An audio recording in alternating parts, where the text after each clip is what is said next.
السلام عليكم ورحمة الله وبركاته لكل الطلبة والطالبات من الصف الثالث الإعدادي اللي بيشوفونا دلوقتي. أهلا وسهلا بحضراتكم. فتحت الكتاب لقيت الدنيا مكلكعة ومش فاهم حاجة، دنيا صعبة. ركز معايا، كل حاجة هتبقى بسيطة معايا. أنا مش شيماء أمين. يلا بينا على الدرس يا سنة تالتة. الصورة اللي قدامكم دي صورة لبنت ماسكة كورة عليها خريطة للعالم. يبقى درسنا النهاردة هو اسمه قارات العالم من حيث الموقع من المساحة يا سنة تالتة. طيب الكرة ديت بقى يا مساحتها كام؟ قال الكرة الأرضية بتبلغ مساحتها 510 مليون كيلومتر. في أبسط من كده يا سنة تالتة؟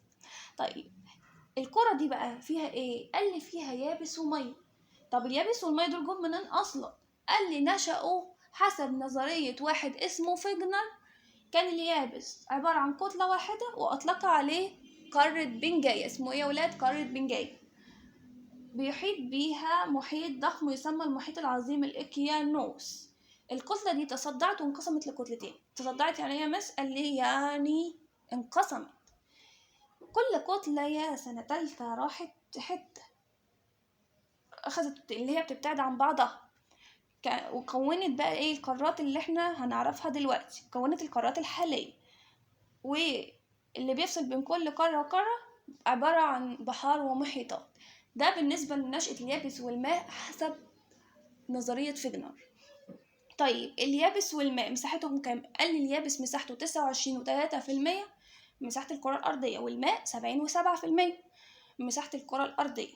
طيب اليابس ده فيه ايه؟ قال لي فيه قارات وجزر. القارات زي مين؟ قال لي قارات العالم القديم هم افريقيا واسيا واوروبا. قارات العالم الجديد امريكا الشماليه، امريكا الجنوبيه، استراليا، القاره القطبيه الجنوبيه. انا عايز اعرف بقى من الليله دي مين اكبر القارات. مين يا سنه تالته؟ قال لي اسيا من حيث المساحه، واصغر القارات من حيث المساحه هي استراليا.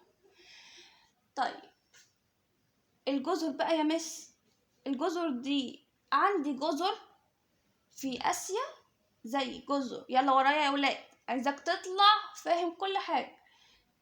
جزر يابانية، جزر في اندونيسيا، وجزر الفلبين. ده بالنسبة لقارة آسيا. وأفريقيا قال لي جزيرة مدغشقر وجزر القمر. وبالنسبة لأوروبا يا مس قال لي جزيرة صقلية والجزر البريطانية. بالنسبة لأمريكا الشمالية عندي جزيرة واحدة بس اللي هي كوبا. بالنسبة لأستراليا اللي بيطلق عليها الأوقيانوسية عندي فيها 4 جزر، هي جزيرة أستراليا، جزيرة نيوزيلندا الشمالية، جزيرة نيوزيلندا الجنوبية، جزيرة تاسمانيا.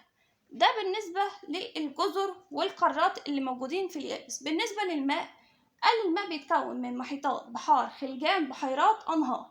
البحار عندي نوعين من البحار، بحار مفتوحة وبحار مغلقة. عندي في البحار المغلقة بحر واحد بس اللي هو بحر قزوين. البحار المفتوحة عند البحر المتوسط، الأحمر، الكاريبي، البلطي. طيب يا مس المحيطات، من أكبر المحيطات؟ هو المحيط الهادي، ومن أصغرها المحيط القطبي الشمالي. ده بالنسبة لليابس بيشمل ايه والماء بيشمل ايه. طيب يا مس أنا لو عايزة أروح القارة دي وأنا معرفش أروحها ازاي، لازم عشان أروحها أخد معلومات عن ايه؟ لازم تاخد معلومات عن الموقع الجغرافي والموقع الفلكي. الموقع الفلكي ده يا سنة تالتة هو موقع المكان بالنسبة لدوائر العرض وخطوط الطول. يعني اعرف القارة دي بتمتد بين كام خط طول وكام كام دايرة عرض. بالنسبة للموقع الجغرافي يا سنة تالتة هو موقع المكان سواء كان قارة أو دولة أو غيرها، بالنسبة للأماكن الأخرى من بحار ومحيطات ودول المجاورة. يعني بالبلدي كده بيعرفني مين اللي جنبها من القارات أو الدول، ومين اللي جنبها أو بيحيط بيها بحار ومحيطات ايه عشان أعرف أوصل لها. ده بالنسبة للموقع الفلكي والجغرافي. طب أنا عايز أعرف فين دوائر العرض دي، عايز أعرفهم الرئيسية في قارات العالم.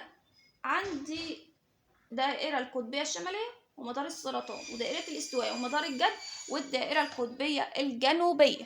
دي أهم دوائر العرض الموجودة. عندي سؤال مهم جدا في الدرس ده، تحتل مصر مركز تجاريا مهما بالنسبة للعالم. ليه مصر تعتبر مهمة بالنسبة للعالم؟ لأنها تتوسط قارات العالم، حيث تمر بها طرق التجارة العالمية البرية والبحرية خاصة بعد حفر قناة السويس. وده كان درسنا النهاردة يا سنة تالتة، أظن مفيش أسهل من كده. ده كان الملخص. لو عايزين تشوفوا الدرس كامل بالخرايط بالتفصيل هتلاقوا اللينك بتاع الدرس وشرحه كامل في صندوق الوصف.